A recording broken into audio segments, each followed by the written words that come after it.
Just a few minutes ago, I finished watching, for me, the third episode of the Dark Side of the Ring series. This episode dealing with the Montreal Screwjob. To be honest, I don't really feel the need in this video to run through the episode too much, because if you're a fan of professional wrestling, you will have heard of the Montreal Screwjob. November the 9th, 1997. The main event of the WWE's 1997 Survivor Series event. Bret the Hitman Hart, then WWE Champion, versus the Heartbreak Kid Shawn Michaels. We all know what happens. Shawn puts Bret into the sharpshooter.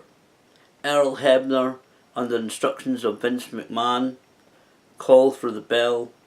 The belt is given, the championship is given to Shawn Michaels without Bret ever actually tapping out.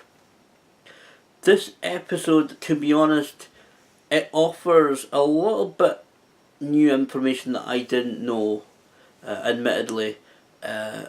But this episode, again, 44 minutes long. I watched it on Viceland.com. It took a couple of bit tries to get it to play, but eventually I did. Start a trial thing, free passing, and then end the trial, free passing, and then it worked. But, so it's about, again, as the other last two episodes, about an hour will be on television, which is starting in the UK on June the 5th on Vice, the Vice channel, I believe it is.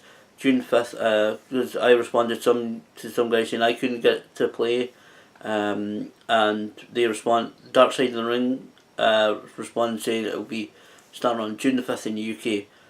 I think it was on Vice. I'll double check that, on the Vice channel. I'll double check that and put that information up now. I don't really need to run through the Montreal Screwjob, because obviously it's a lot of this backstory though is to do with two major things. The rivalry between Shawn Michaels and Bret the Hitman Hart, and Bret the Hitman Hart's contract expiring.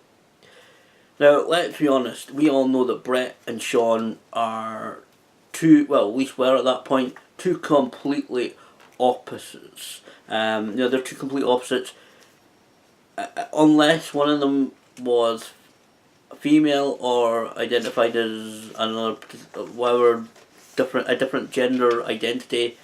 You couldn't really get them more opposites. The only similarities they have was that they worked for WWE and were professional wrestlers. Bret was a family-oriented, hero-based, proud Canadian. Shawn is a playboy, out for a good time, athletic, almost a more spectacle of style of wrestling, and of course raised in Texas. I forget where he was born exactly, but he was one of the kind of military brats. This Montreal Screwjob, obviously, when you hear about the rivalry between Bret and Shawn, obviously these two guys at that point really hated each other, which is quite ironic because they had kind of similar paths in the WWE. Both came in as tag team, Hart Foundation and the Midnight Rockers, or the Rockers, respectively. Both worked up to the Intercontinental Championship. Well, both of us eventually, Shawn quite recently, when it comes to this incident, at WrestleMania 12, winning his first WWE World Heavyweight Championship, ironically in an Iron Man match against Bret. Both these guys, complete opposites, just hated each other. They spent the documentary spent almost about 15 minutes telling the story of how these guys hated, and an altercation that he had where Bret basically takes down and tears a big lot of Shawn's hair out of his head. Luckily, Shawn has long hair and was easily kind of hidden. And to be honest, in my opinion, that kind of situation, Bret would always win because of his training at the Hart family dungeon, and Bret was a very much more technical style to Shawn's kind of said athletic spectacle style, and obviously that got Shawn in trouble a couple of times. I'm not saying that Bret was the biggest, toughest guy in the World Wrestling Federation, but obviously we know about the stories of, for example, how Shawn lost his style and being out that infamous night also with the British Bulldog, when Shawn got knocked out cold from some guys when he picked. I think somehow there was a fight in a bar and Shawn got knocked out. I think that was the losing the smile kind of moment. To be honest, a lot of the Montreal Screwjob is about Bret Hart's contract as well. Now, I will say a lot of the footage in this episode is taken from a documentary that Bret was able to get going because he had, which actually relates really well to the story. It's very important to the story actually. He had reasonable creative control for his last 60 days with the company, which included being able to authorise this documentary being made. And I'll show you, I've got it and I've watched it many times. Hitman Hart Wrestling with Shadows. This basically tells a bit more of the fuller story. It's about 130 minutes long, so it's just over 2 hours. It follows Bret through the last few last couple of months in the negotiations, which is very important to the story. Of course, we all know Bret had this offer from World Championship Wrestling, the rival who was breathing down WWE's neck. In fact, I've got this booklet. There's a couple of good quotes regarding the story. Where is it? Obviously, Bret was offered the contract with WCW. He eventually signed a $1.1 million contract to stay with WWE. I think that was a downside guaranteed contract. I think he would have made a lot more with merchandise, sponsorship opportunities, perhaps, and like they don't really do sponsorship in WWE. But what I mean by that is like Macho Man and Slim Jim. So maybe Bret appearing on an advert for a particular telecommunications company or a fast food company or that, Bret would also get paid that amount as well. So I think he would have made a lot more than the $1.1 million.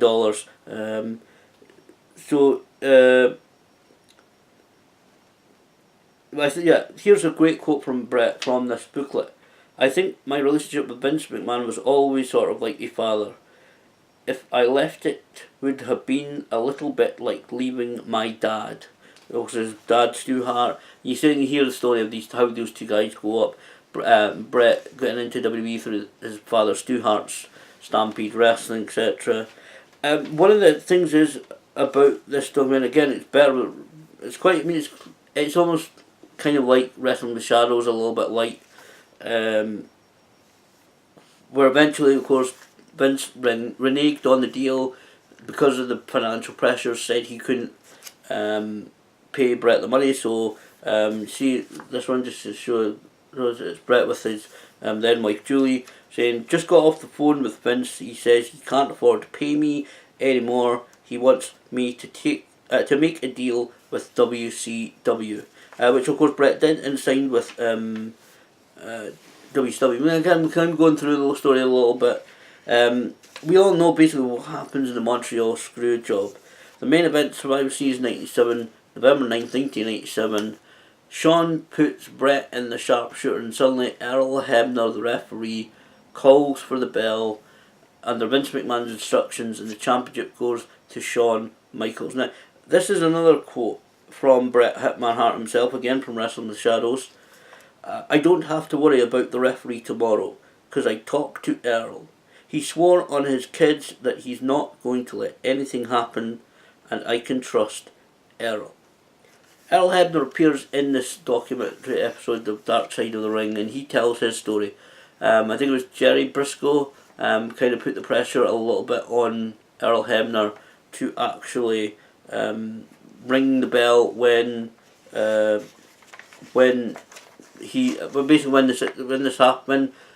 Bret is put into the sharpshooter, he's told to ring the bell. Now, a lot of people obviously have taken a great disdain of Earl Hebner over the past 20 years now. especially a couple of friends, Earl Hebner's a very thorny issue. The one in particular, she really doesn't like him. Obviously, huge Bret Hart fan.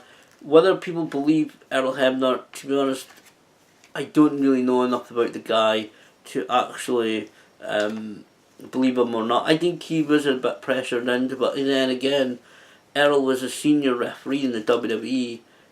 I think he could have been man enough to handle the situation in a different way. Now, when it comes to the screw job, this is part of.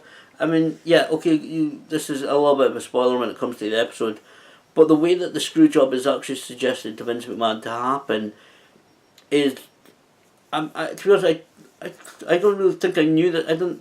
Well, it's new to me. Anyway, that I think that I can remember, and that is that it's suggested in a meeting between Vince McMahon, Vince Russo, and Jim Cornette.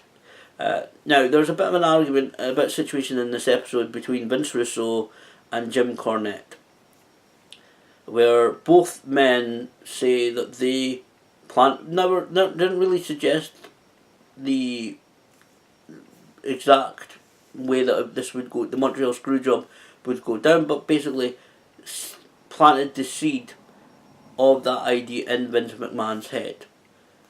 Vince Russo claims it was he that said it. Jim Cornette claims that he said it. In fact, he talks about a previous screw job that happened in Montreal for a championship and tells the story of that one. Now, to be honest, not knowing a little bit about these two guys, I'll be completely honest here. I just watched Dark Side of the Ring, okay, on the TV that's over there, on the laptop even that's over there, and I'm about to, after this, I record this, listen to Jim Cornette Experience episode where he talks about this, because Jim Cornette also appears throughout the episode. Now, Bruce Pritchard, who also appears, claims he didn't know the full plans. He didn't know it was because, I mean, it's well known that in Wrestling with Shadows, it's put forward that there's going to be a big schmoz. British Bulldog, Owen Hart comes down when the referee loses control of the action, and ends with a big schmoz, chaos when it goes off, when the pay-per-view goes off the air, and then it seems to be agreed beforehand that Brett will walk out the next night on Raw and hand over the WWE Championship and walk out of the company. And then again, Vince McMahon said, well, that's not tradition. Tradition is to lose the championship. And again, people make up their own minds about this. To be honest, I believe more Jim Cornette than Vince Russo. Vince Russo claims responsibility for pretty much everything in professional wrestling. A couple of days ago, a Mexican, I don't know whether she's a former wrestler, I think she still wrestles, she's called Sexy Star, said her winning the Lucha Underground Championship was kind of the inspiration for the women's revolution in WWE. No, that's the kind of she then I will say she then backtracked and said, "Oh, it was mistranslated." I don't think it was. It was quickly reported. And to be honest, she is a bit of an ego. She's some people may have not heard of Sexy Star, but she's got quite an ego on her. Like Vince Russo, I don't believe Vince Russo came up with the idea. Vince, and I'm not saying that every wrestling fan has to know history, but Vince Russo would not know enough history of the business to come up to tell that story to Vince McMahon. And to be honest, what I know of Vince Russo, he not insinuates, but he kind of enhances things to make himself look good. And again, it says claims responsibility for a lot of things, and I think that it's more likely that Jim Cornette rattled off this story about this old cross screw job that happened many years ago. It's more likely that Jim Cornette has that information in his brain because he's quite a bit of a wrestling historian. If you listen to his podcast, he'll talk about things that happened. I remember this, and this, and I'm aware of this. He loves his wrestling history, so and people have their own opinions of Jim Cornette regarding what style of wrestling he would prefer to see, and telling the story, which I think he has a lot of good ideas, because it should tell a story. Wrestling should tell a story, much like a lot of other kind of artistic endeavours, photography, painting, etc. It should tell a story if it can. But I think that it's more like Jim Cornette came up with it, planted the seed inside Vince McMahon's brain, than Vince Russo did. To be honest, so that I mean, I'm even that idea, that kind of the story aside. I don't believe that Jim Cornette's a liar. People say what they want about him, but I think he's more truthful. He's saying, and he says, I don't care who hates me from saying this, but I've never come across Jim Cornette may have his own strong opinions, but I've never really thought of him as a liar. So I'm more prone to believe him than Vince Russo any day of the week, to be honest. It also talks about whether, because Scott Hall suggests it, and I'll try and wrap this up within about 20 minutes, but Scott Hall suggests that it was all work. No, I don't believe so. I invite people to go and watch the 1997 Survivor Series, watch Wrestling with Shadows, watch the Bret Hart DVD documentary that the WWE produced since there's a couple on the network, and watch the build up to the Survivor Series, and see the interaction, see what happens on the WWE TV, and make their own mind about whether it was work or not. I genuinely don't think it was a work, because I think we would have seen, first of all, we would have saw Bret Hart back in WWE much sooner if it was a work, because Vince McMahon would have been, I think Vince McMahon is the kind of guy that would turn around and say, would have turned it, said, Bret, phoned up Bret and said, Bret, you remember 97 when we screwed everybody? Let's reveal it live on WWE TV or live WWE pay-per-view. I think they would have done that. They would have done it if it was all a work. And from what I've heard about people speaking to Bret, that hatred for Vince McMahon was very real. So I don't believe it was a work at all. I think Bret really genuinely got screwed. Whether people should believe he should have dropped the belt or not, again, that's all people's opinions, but I don't believe that Bret really was into it really. I don't think he was involved in it. I think he was screwed just the way that he said that he was. Obviously they talk a little bit about the aftermath of the Montreal Screwjob, because basically, and they talk a little bit also, WCW screwed themselves as well, because they dropped the ball on Bret Hart and his run was just terrible.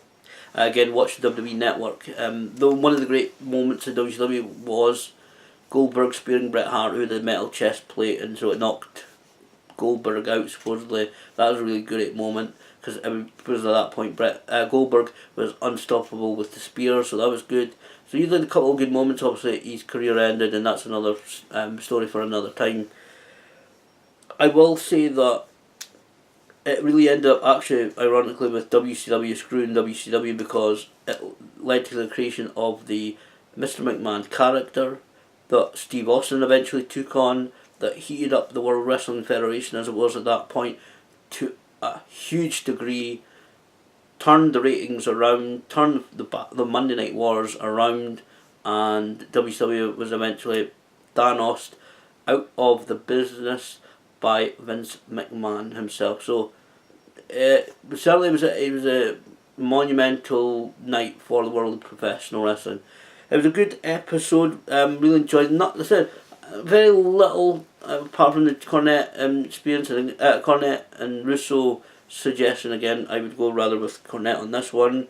But a really good episode. A much discussed incident in professional wrestling, obviously.